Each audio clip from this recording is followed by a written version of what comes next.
Oxidant अलग होगा। Anti का मतलब अपोज करना, उसे रोकना। किसे रोकना चाहते हैं? ऑक्सीडेशन प्रोसेस को, ऑक्सीडेंट को। ऑक्सीडेंट कब आएंगे? जब ऑक्सीडेशन प्रोसेस होगी साइंस के अंदर, उस प्रोसेस के बाद जो कुछ ऐसे मॉलिक्यूल्स निकलेंगे, ऐसे रेडिकल्स निकलेंगे जो हम पे डैमेज करने का काम करते हैं, उसे हम कहेंगे ऑक्सीडेंट। ऑक्सीडेशन के बाद मिलने वाले, हमारे शरीर को डैमेज करने वाले कुछ कण, कुछ रेडिकल्स, उसे हम कहेंगे ऑक्सीडेंट। तो ऑक्सीडेंट को रोकने के लिए जो शब्द बना उसका नाम है एंटीऑक्सीडेंट। तो देखिए हमारे शरीर के अंदर एंटीऑक्सीडेंट तो बहुत अच्छी तरीके से बनते हैं, बट उतने पोटेंटली नहीं बनते जितने हमारे शरीर को जरूरत है। इसीलिए हमारे खाने से एंटीऑक्सीडेंट लेना पड़ता है। तभी देखते हैं ऑक्सीडेशन प्रोसेस क्या है।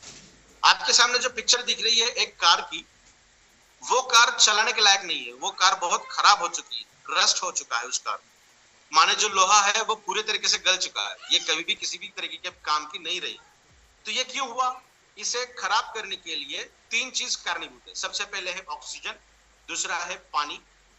ये दो चीजें बहुत इंपॉर्टेंट रोल प्ले करती हैं इस पर्टिकुलर मॉलिक्यूल को खराब करने के लिए। और तीसरा जो है वो ये खुद, that is one type of metal, that is iron. ठीक है ना, Fe+, 3+ आते हैं उसके ऊपर, plus plus plus, Fe+, iron. कहते हैं ना कि रोज एक एप्पल अगर खाएंगे तो डॉक्टर्स के पास जाने की जरूरत नहीं पड़ेगी, बिकॉज उसके अंदर एंटीऑक्सीडेंट भी होता है और बहुत अच्छी मात्रा में फेरस होता है, दैट इज आयरन होता है, जो हमारे बॉडी को अच्छा रखता है, हमारे ब्लड सेल्स को मेंटेन करता है। तो उसके भी बहुत सारे फीचर्स हैं, वो फ्यूचर में बात करेंगे हम। तो ये तीन चीजें अगर इकट्ठा हो गई तो वो खराब करना शुरू कर दी। तो हमारे ब्लड के अंदर भी आयरन है। एक आरबीसी को, एक रेड ब्लड सेल को पकड़कर लेकर जाने का काम करते हैं दो हीमोग्लोबिन, दो तरीके से। एक इधर से पकड़ता है, इधर से पकड़ता है, और बीच में रहता है ऑक्सीजन। ये दो हीमोग्लोबिन को पकड़कर लेकर जाने के लिए इसको भी दो आयरन लगते हैं और ये हीमोग्लोबिन को भी दो आयरन लगते हैं। तो एक आरबीसी को या फिर एक ऑक्सीजन को, आरबीसी में ना बोलो, ऑक्सीजन का मॉलिक्यूल रहता है वो, तो एक ऑक्सीजन को घुमाने के लिए दो हीमोग्लोबिन और दो हीमोग्लोबिन को घुमाने के लिए चार आयरन लगते हैं। तो देखिए जो डैमेज करने का काम करने के लिए जो इंपॉर्टेंट पैरामीटर्स हैं, जो तीन, वो तीन पैरामीटर्स इकट्ठा ही घूम रहे हैं सब जगह। तो क्या हमारी बॉडी भी इतनी खराब हो चुकी है? डेफिनेटली हमारी बॉडी अंदर से खराब हुई है।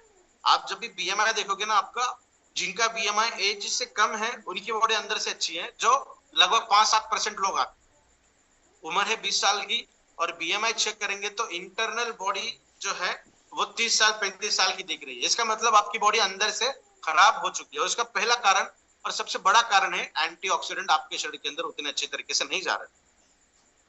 कहते हैं ना कि खाना खाने के पहले थोड़ा सा सैलड होना चाहिए। कितने लोग खाते हैं गिनकर, वेट कर कर, मेरा वजन 90 केजीज है, इतना खाना चाहिए, मेरा वजन 70 केजी है, मुझे इतना खाना चाहिए, उतना ही खाएंगे। ये पॉसिबल है? आप खाते हैं हर बार अलग अलग सैलड के अंदर अलग अलग चीजें होनी चाहिए? That is not possible. तो खाना खाने के अंदर से तो नहीं मिलेगा। तो क्या करते हैं, बहुत सारे लोग एक पर्टिकुलर फूड ज्यादा खाते हैं। ऐसा नहीं है, कॉम्बिनेशन जो होते हैं ना, जो क्लस्टरिंग होती है ना, अलग अलग अपनी जो स्ट्रेंथ है, वो अलग अलग स्ट्रेंथ वाले लोग जब इकट्ठा होते हैं तो उनकी स्ट्रेंथ और कई गुना बढ़ती है। तो वही ये मनीषा थी इस प्रोडक्ट को बनाने के पीछे, specially for the antioxidant property, कि अलग अलग इंग्रेडिएंट्स को हमने इसके अंदर डाला है जो काम करेंगे आपकी बॉडी के अंदर बेहतरीन तरीके से। तो देखते हैं किस तरीके से ये वर्क होता है। जैसा मैंने कहा कि मुख्य इस तरीके से काम करते हैं। तो देखते हैं ये है कि रेस्पिरेशन मैकेनिज्म हमारे शरीर के अंदर, जो मैंने अभी एग्जांपल हमने इस प्रेजेंटेशन की शुरुआत में देखा था, ये है हमारे माइटोकॉन्ड्रिया के अंदर चलने वाली एक रिएक्शन, जहां पे रिएक्टिव ऑक्सीजन स्पीशीज का फॉर्मेशन होता है और साथ में एनर्जी भी बनती है। तो देखिए यहाँ पे ऑक्सीडेशन रिडक्शन ये प्रोसेस कंपलसरी चलते रहती है। तो ऑक्सीजन एकमात्र ऐसा मॉलिक्यूल है जो इस इलेक्ट्रॉन को कैप्चर कर सकता है, बाकी दूसरा कोई ऐसा मॉलिक्यूल नहीं है जो इस पर्टिकुलर रिएक्शन के अंदर इलेक्ट्रॉन को एक्सेप्ट करे। तो ये एकमात्र रीजन है हमें ऑक्सीजन लगता है। तो ऐसा सपोज करते हैं कि ऑक्सीजन मेरे शरीर के अंदर आया और ये इलेक्ट्रॉन सबसे लास्ट में ऑक्सीजन ने इसे कैप्चर कर लिया। यहाँ पे आप देखते हैं, ये तो एक सिंपल रॉ डायग्राम मैंने बनाई थी हाथ से, इस तरीके से ये आया है। तो अगर थोड़ा सा टेक्निकल देखेंगे तो ऊपर नीचे ऊपर नीचे ऊपर नीचे होता है, फिर रिडक्शन रहता है यहाँ पे जो ऑक्सीडेशन में जाता है, फिर रिडक्शन में जाता है, फिर ऑक्सीडेशन, फिर रिडक्शन, 3 साइकिल ये चलती है और सबसे लास्ट में ऑक्सीजन आता है और वो ऑक्सीजन इस इलेक्ट्रॉन को कैप्चर करता है। तो जब ऑक्सीजन इलेक्ट्रॉन को कैप्चर करेगा तो ऑक्सीजन के ऊपर माइनस साइन आएगा, करेक्ट? क्यों? क्योंकि इलेक्ट्रॉन तो माइनस चार्ज है, नेगेटिवली चार्ज है। तो जब ऑक्सीजन माइनस साइन में आता है तो कुछ मॉलिक्यूल्स उस तरीके से निकल जाते हैं जिससे हम कहते हैं फ्री रेडिकल्स या फिर मुक्त कण, फ्री रेडिकल। और ये फ्री रेडिकल का मतलब होता है ऑक्सीडेंट। तो यहाँ पे हमने देखा है कि कुछ हिस्सा इसका पानी में कन्वर्जन होता है, कुछ हिस्सा एज इट इज ये OH minus, OH3 minus, O minus के अंदर चला जाता है, that is a free radicals. तो अभी देखते हैं कि ये फ्री रेडिकल्स किस तरीके से काम करते हैं। तो देखिए ये एक मॉलिक्यूल है जो स्टेबल कंडीशन में है, और ये तब अनस्टेबल होगा जब इसका एक इलेक्ट्रॉन मूव हो जाएगा। लास्ट ऑर्बिट में 2 इलेक्ट्रॉन चाहिए या 8 इलेक्ट्रॉन चाहिए। यहाँ पे 8 इलेक्ट्रॉन है तो ये स्टेबल है।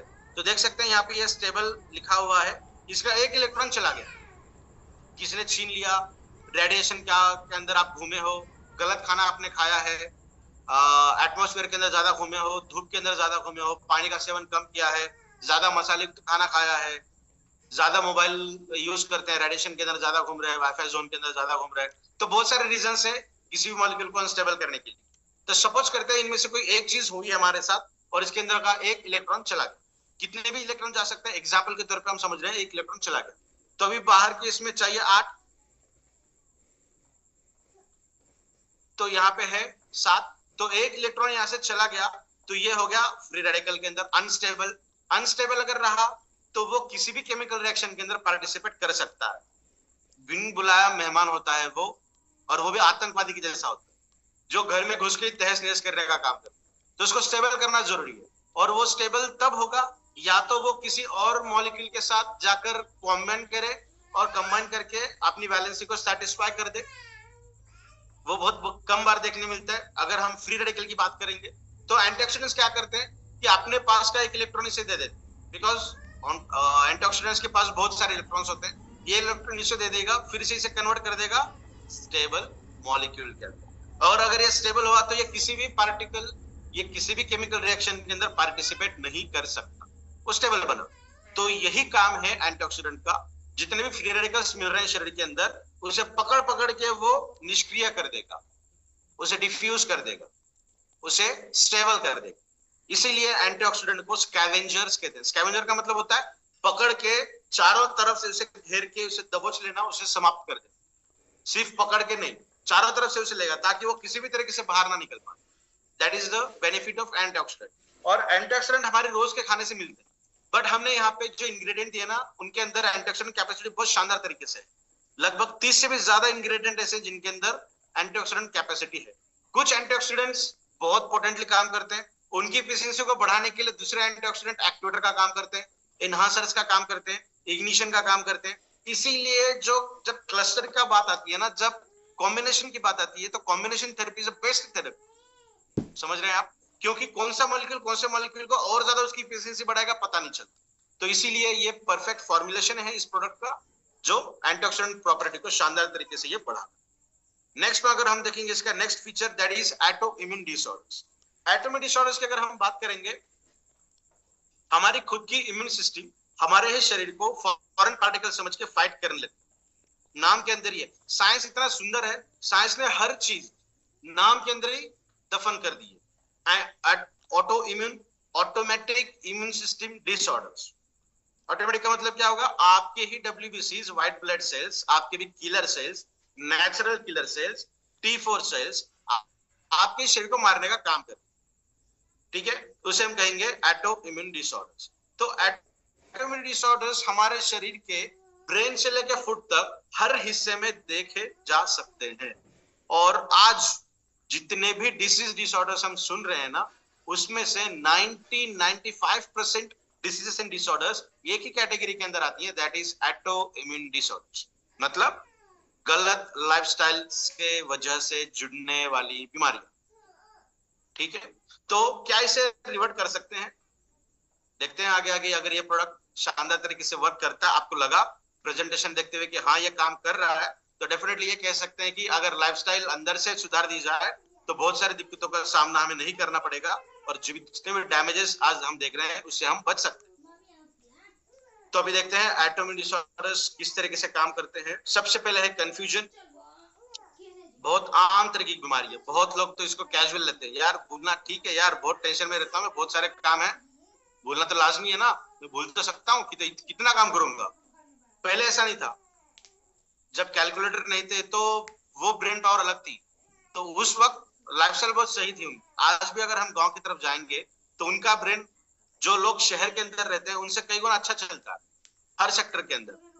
ठीक है, तो कंफ्यूजन ये एक आम नहीं है, आम चीज नहीं है, ये एक डिसऑर्डर है, स्पेशलाइज्ड कैटेगराइज्ड अंडर एटो इम्यून डिसऑर्डर। और हम देखेंगे एटॉमिक डिसऑर्डर के अंदर तो ब्रेन है, skin, thyroid, colon, adrenal that is lower part of our body, next one joint, sinus, mouth. तो ये सब चीजों के अंदर जो दिक्कतें आज देखने मिल रही हैं वो भी एटॉमिक डिसऑर्डर के अंदर आ सकती हैं, आती हैं। तो देखिए ये बहुत सारा दिक्कत भरा काम है एटॉमिक डिसऑर्डर, इसे बिल्कुल भी हल्के में नहीं लेना है। तो हम इस प्रोडक्ट को प्रेजेंटेशन जब करते हैं, जब देते हैं, तो साथ में बहुत सारी चीजें भी हम बताते हैं। जैसे जैसे खत्म होगा वैसे वैसे मैं वो भी चीजें बताऊंगा। घर में हर कोई कर सकता है, बिल्कुल हम उसके ऊपर बात करेंगे। देखिए इससे बचने के लिए हमारा प्रोडक्ट तो कारगर सिद्ध हुआ है, काम तो करता ही है, बट अगर आप थोड़ा सा आपके लाइफस्टाइल को चेंज करने का प्रयास करेंगे ना, तो इसके और भी अच्छे रिजल्ट हमें देखने मिलेंगे। मतलब क्या, ज्यादा अल्कोहलिज्म आप करते हैं, डेली बेसिस पे करते हैं, तो इसे वीकली वंस, वीकली ट्वाइस करिए। जो डैमेज उससे वजह से हो रहा था वो थोड़ा सा कम होगा। फास्ट फूड ज्यादा खाते हैं तो थोड़ा सा कम करिएगा। वॉकिंग नहीं करते हैं तो थोड़ा सा वॉकिंग करिए। सनलाइट के अंदर बहुत सारे लोग नहीं जाते हैं, कार के अंदर एसी है, जब घर के अंदर जाते हैं तब एसी है, ऑफिस के अंदर जाते हैं तब एसी है। थोड़ा सा धूप के अंदर घूमेंगे, सुबह की धूप के अंदर, तो वो और बेनिफिशियल रहेगा हमारे लिए। तो ये सारी चीजें भी हैं जो थोड़ा सा आप अगर कर पाओ तो बहुत शानदार तरीके के रिजल्ट हमें देखने मिल सकते। Next one is silent killer, nothing but the arthritis. Arthritis एक ब्रॉड स्पेक्ट्रम हेडिंग है। थोड़ा सा अंदर अगर जाएंगे हम तो ये बहुत सिग्रीगेशन टाइप की बीमारी है, that is arthritis. Joint pain इसी के अंदर आएगा, मसल, बोन्स, अगर इन दोनों के अंदर कोई दिक्कत है तो ये भी इसी के अंदर आएगा।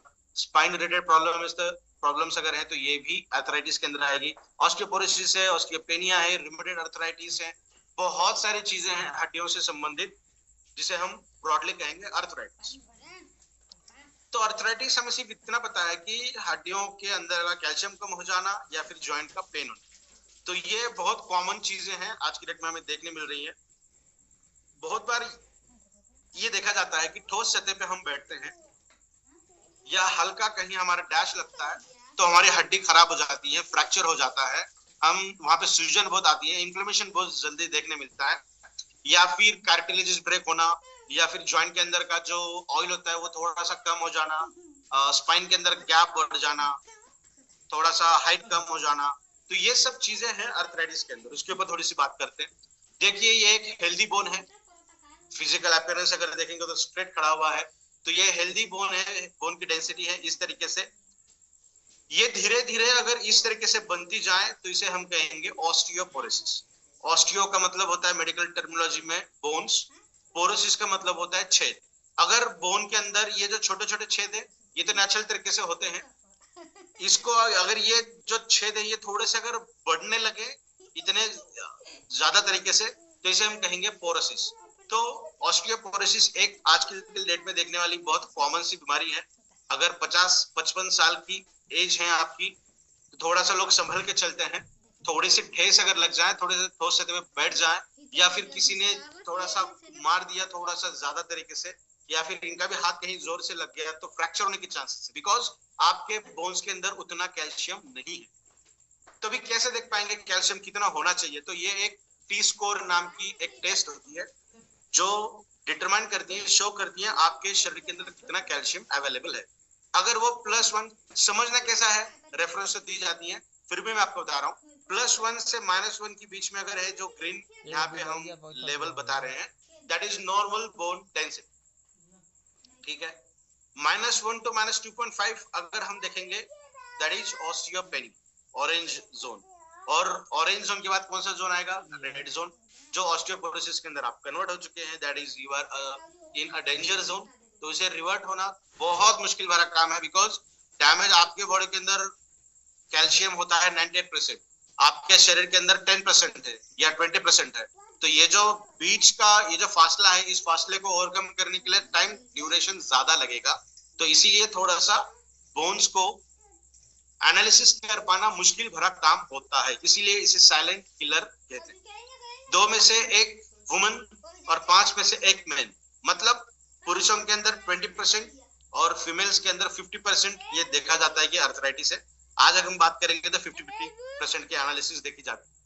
तो हाइट का कम हो जाना या फिर शोल्डर लेवल थोड़े थोड़े नजदीक आ जाना, ये प्राइमरी सिम्टम है कैल्शियम डिसेबिलिटीज का। अगर कोई पर्सन बैठे बैठे बहुत ज्यादा झुकते अगर बैठते हैं, बहुत ज्यादा ऐसे नजदीक करके बैठते हैं, तो ये भी एक सिम्टम है आपके बॉडी के अंदर कैल्शियम डेफिशिएंसी है। हमेशा प्रयास करिएगा स्ट्रेट बैठना, और इस तरीके से बैठ के अगर आपको बहुत तकलीफ होने लगी है तब भी हम समझ सकते हैं कि आपके शरीर के अंदर का कैल्शियम थोड़ा सा कम हो रहा है, आपको जांच करने की जरूरत है। आमतौर पे 33 प्लस या 34 प्लस अगर आपकी एज है तब टी स्कोर किया जाता है, तब एनालिसिस की जाती है बोन की। उसके पहले बोन की एनालिसिस नहीं की जाती, क्योंकि हमारे शरीर के अंदर बोन की डेंसिटी बहुत शानदार तरीके से देखी जाती है। तो ये तो रहा बोन्स रिलेटेड। ये जो प्रोडक्ट है इबैटोरियम हिबारिस मोर पावर, अब तक हमें 50, 55, 60 साल की उम्र के अंदर भी लोगों को जो हमने ये प्रोडक्ट दिया था, तो उनके ऑरेंज जोन में से वो फिर से ग्रीन जोन के अंदर चले गए हैं। मैं बात 40-45 साल की नहीं कर रहा हूं, मैं बात कर रहा हूं 50, 55, 60s के अंदर, जो किसी भी तरीके से हमें मुश्किल लगता है कि उनके शरीर के अंदर कैल्शियम डिपोजिशन फिर से होगा क्या।